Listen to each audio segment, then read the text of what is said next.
भयंकर से भयंकर पापी भगवत सम्मुख हुए या भगवान को प्राप्त करने का भाव हुआ तो पापों से तर गए और भगवान की प्राप्ति भी की। 90वें अध्याय के 30वें 31वें श्लोकों में भी भगवान ने ऐसी बात अनन्य भाव से अपना भजन करने वालों के लिए कही है कि महान दुराचारी मनुष्य भी अगर यह निश्चय कर ले कि अब मैं भगवान का भजन ही करूंगा तो उसका भी बहुत जल्दी कल्याण हो जाता है। सर्व ज्ञान प्रकृति के कार्य शरीर और संसार के संबंध से ही संपूर्ण पाप होते हैं। तत्व ज्ञान होने पर जब इससे सर्वथा संबंध विच्छेद हो जाता है तब पाप कैसे रह सकते हैं। मूला अभावे कुतो शाखा। परमात्मा के सवत सिद्ध ज्ञान के साथ एक होना ही ज्ञान पल्लव है, ज्ञान रूप नौका का प्राप्त होना है। मनुष्य कितना ही पापी क्यों न रहा हो, ज्ञान रूप नौका से वह संपूर्ण पाप समुद्र से अच्छी तरह तर जाता है। ये ज्ञान रूप नौका कभी टूटती फूटती नहीं है, इसमें कभी छिद्र नहीं होता और ये कभी डूबती भी नहीं है। ये मनुष्यों को पाप समुद्र से पार करा देती है। ज्ञान यज्ञ से ही यह ज्ञान रूप नौका प्राप्त होती है। ये ज्ञान यज्ञ आरंभ से ही विवेक को लेकर चलता है और तत्व ज्ञान में इसकी पूर्णता हो जाती है। पूर्णता होने पर लेश मात्र भी पाप नहीं रहता है। यहाँ भगवान ने पापे भय सर्वे भय पाप कर्तम पदों से पापी की आखिरी हद बता दी है। यद्यपि पापे भय पद बहुवचन होने से संपूर्ण पापियों का वाचक है, फिर भी श्री भगवान ने इसके साथ सर्वे भय पद दिया और सर्वे भय पद भी संपूर्ण का वाचक है। ये दो पद देने के बाद भी भगवान ने पाप कर्तम पद और दिया है जो अतिशयता का बोधक है। पहले पाप कृत होता है, फिर पाप कर्तर होता है और फिर पाप कर्तम होता है। तात्पर्य निकला कि संपूर्ण संसार में जितने भी पापी हो सकते हैं उन संपूर्ण पापियों से भी जो अत्यधिक पापी है उसको भी ज्ञान प्राप्त हो सकता है। कारण कि पाप कितने ही क्यों न हो हैं वे असत ही, जबकि ज्ञान सत्य है। सत्य के आगे असत कैसे टिक सकता है। पाप अपवित्र है जबकि ज्ञान परम पवित्र है। अपवित्र वस्तु पवित्र वस्तु को कैसे अटका सकती है। अतः पापों में ज्ञान को अटकाने की ताकत नहीं है। ज्ञान प्राप्ति में खास बाधा नाशवान सुख की आसक्ति है। भोग आसक्ति के कारण ही मनुष्य की पारमार्थिक विषय में रुचि नहीं होती और रुचि न होने से ज्ञान की प्राप्ति बड़ी कठिन प्रतीत होती है। श्री भगवान कहते हैं कि हे अर्जुन, जैसे प्रज्वलित अग्नि ईंधनों को सर्वथा भस्म कर देती है, ऐसे ज्ञान रूपी अग्नि संपूर्ण कर्मों को सर्वथा भस्म कर देती है।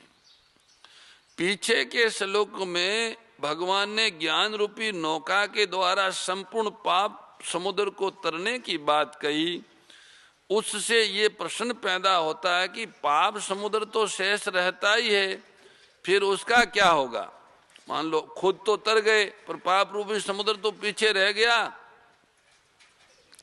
अतः भगवान पुनः दूसरा दृष्टांत देते हुए कहते हैं कि जैसे प्रज्वलित अग्नि काष्ठादि संपूर्ण ईंधनों को इस प्रकार भस्म कर देती हैं कि उनका किंचन मात्र भी अंश शेष नहीं रहता, ऐसे ज्ञान रूपी अग्नि संपूर्ण पापों को इस प्रकार भस्म कर देती है उनका किंचन मात्र भी अंश शेष नहीं रहता। ज्ञान अग्नि सर्वकर्माणि भस्मात् करोते, तथा जैसे अग्नि काष्ठ को भस्म कर देती है ऐसे तत्वज्ञान रूपी अग्नि संचित प्रारब्ध और क्रियामान तीनों कर्मों को भस्म कर देती है।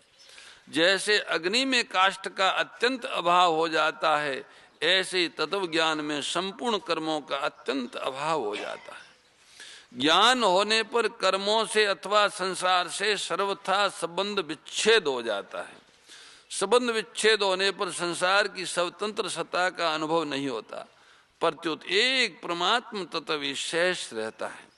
वास्तव में मात्र क्रियाएं प्रकृति के द्वारा ही होती हैं। उन क्रियाओं से अपना संबंध मान लेने से कर्म होते हैं।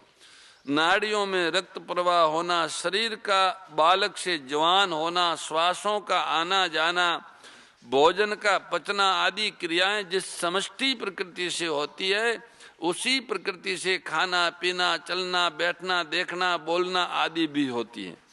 परंतु मनुष्य अज्ञानवश उन क्रियाओं से अपना संबंध मान लेता है, अपने को उन क्रियाओं का कर्ता मान लेता है। इससे वे क्रियाएं कर्म बनकर मनुष्य को बांध देती हैं।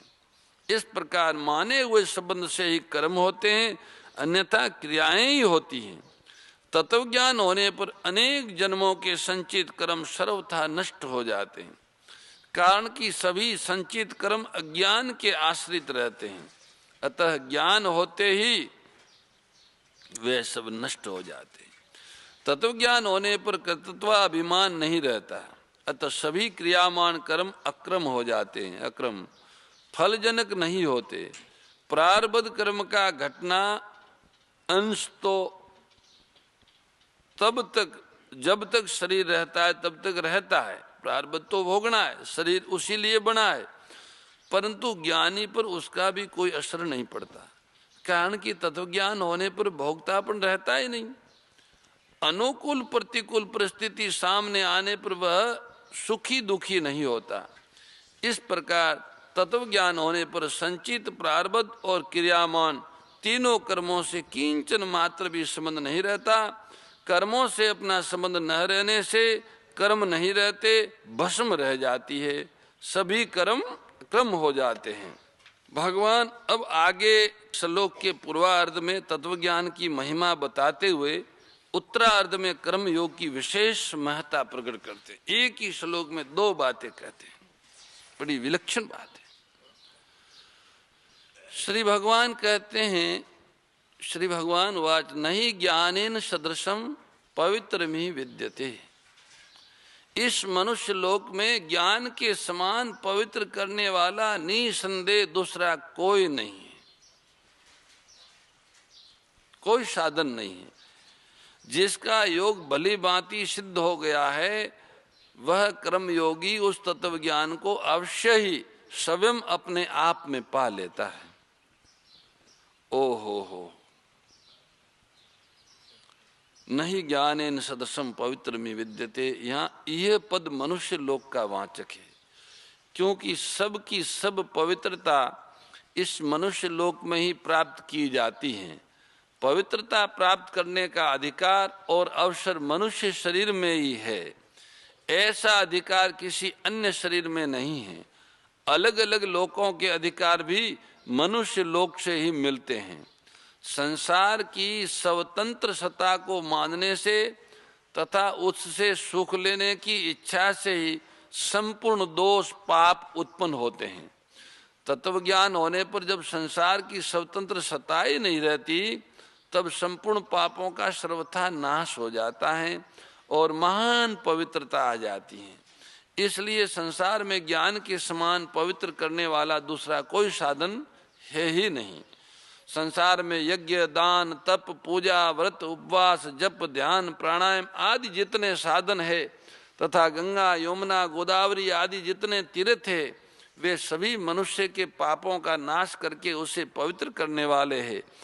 परंतु उन सब में भी तत्व ज्ञान के समान पवित्र करने वाला कोई भी साधन नहीं है, क्योंकि वे सब तत्व ज्ञान के साधन है और तत्व ज्ञान उन सब का साध्य है।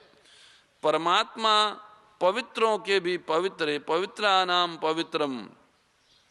उन्हीं परम पवित्र परमात्मा का अनुभव कराने वाला होने से तत्व ज्ञान भी अत्यंत पवित्र है। योग संसिद्धि जिसका कर्म योग सिद्ध हो गया है, कर्म योग का अनुष्ठान सांगोपांग पूर्ण हो गया है, उस महापुरुष को यहाँ योग संसिद्धि कहा गया है।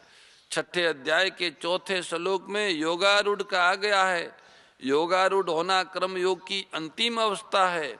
योगारूढ़ होते ही तत्वबोध हो जाता है और तत्वबोध हो जाने पर संसार से सर्वथा संबंध विच्छेद हो जाता है। कर्म योग की मुख्य बात है अपना कुछ भी न मानकर संपूर्ण कर्म संसार के हित के लिए करना, अपने लिए कुछ भी न करना। ऐसा करने पर सामग्री और क्रिया शक्ति दोनों का प्रवाह संसार की सेवा में हो जाता है, और संसार की सेवा में प्रवाह होने पर मैं सेवक हूँ ऐसा भाव भी नहीं रहता। सेवक नहीं रहता, केवल सेवा रह जाती है।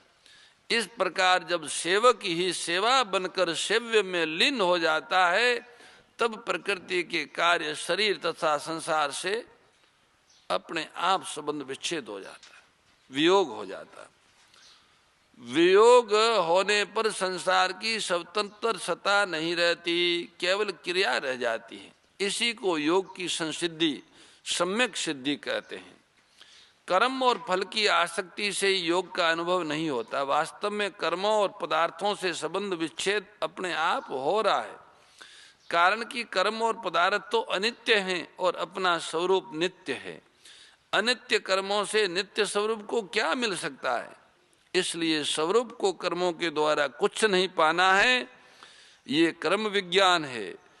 कर्म विज्ञान का अनुभव होने पर कर्म फल से संबंध विच्छेद हो जाता है। कर्मजन्य सुख लेने की आसक्ति सर्वथा मिट जाती है, जिसके मिटते ही परमात्मा के साथ अपने स्वाभाविक नित्य संबंध का अनुभव हो जाता है, जो योग विज्ञान है। योग विज्ञान का अनुभव होना ही योग की संसिद्धि है। तत्सव्यम कालेन आत्मनि विन्दति। जिस तत्व ज्ञान से संपूर्ण कर्म भस्म हो जाते हैं और जिसके समान पवित्र करने वाला संसार में दूसरा कोई साधन नहीं है, उस तत्व ज्ञान को कर्म योगी योग संसिद्ध होने पर दूसरे किसी साधन के बिना स्वयं अपने आप में तत्काल प्राप्त कर लेता है।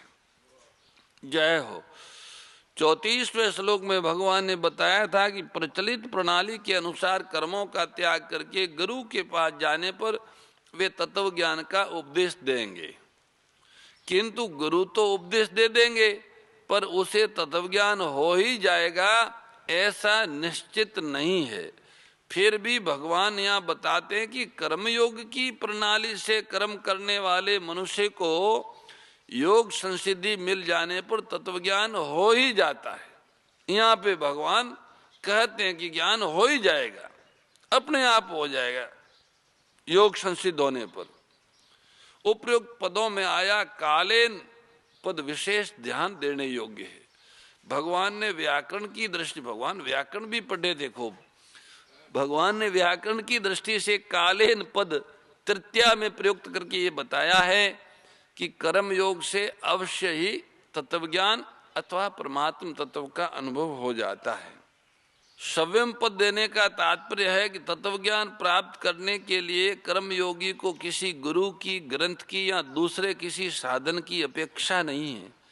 कर्म योग की विधि से कर्तव्य कर्म करते हुए उसे अपने आप तत्वज्ञान प्राप्त हो जाएगा। आत्मनि विन्दति पदों का तात्पर्य यही है कि तत्व ज्ञान को प्राप्त करने के लिए कर्म योगी को किसी दूसरी जगह जाने की जरूरत नहीं है। कर्म योग सिद्ध होने पर उसे अपने आप में स्वतः सिद्ध तत्व ज्ञान का अनुभव हो जाएगा। परमात्मा सब जगह परिपूर्ण होने से अपने में भी है। जहाँ साधक मैं हूँ रूप से अपने आप को मानता है, वहीं परमात्मा विराजमान है। परंतु परमात्मा से विमुख होकर संसार से अपना संबंध मान लेने के कारण अपने आप में स्थित परमात्मा का अनुभव नहीं होता। कर्म योग का ठीक ठीक अनुष्ठान करने से जब संसार से सर्वथा संबंध विच्छेद हो जाता है, संसार से तादात्म्य ममता और कामना मिट जाती हैं, तब उसे अपने आप में ही तत्व का सुख पूर्वक अनुभव हो जाता है। निर्द्वंदो ही महाभाव सुखम बंधात प्रमुच्यते।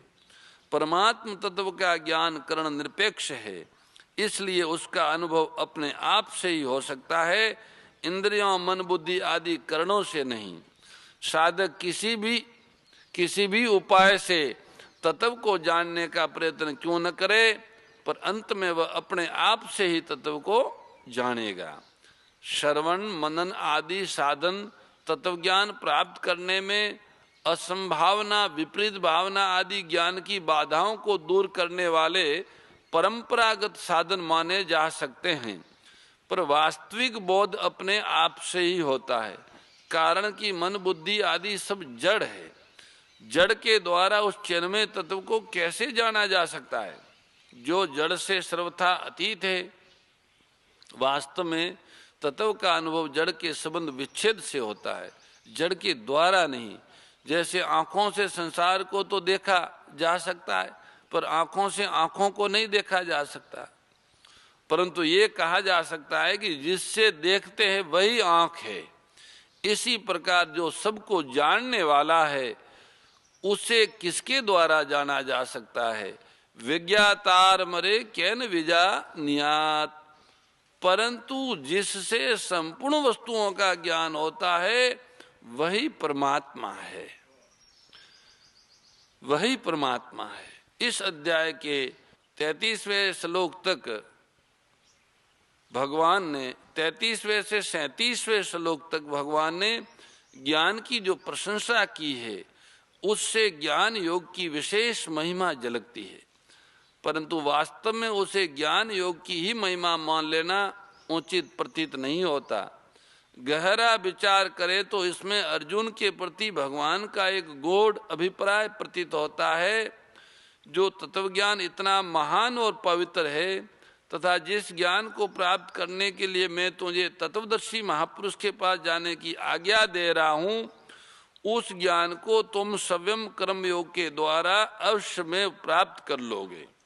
इस प्रकार ज्ञान योग की प्रशंसा के ये श्लोक वास्तव में प्रकारांतर से कर्मयोग की ही विशेषता महिमा बताने के लिए है। ओम जय भगवद गीते दया सुधा बरसावनी मातु कृपा कीजे, ओ मैया मातु कृपा कीजे।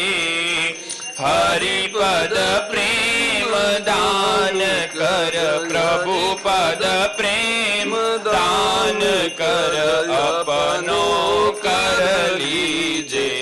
ओम जय भगवद गीते, जय भगवद गीते, ओ मैया जय भगवद गीते। हरि कमल विहारिणी, प्रभु कमल विहारिणी, सुंदर सुपुनीते। ओम जय भगवद गीते, गीता माता की जय।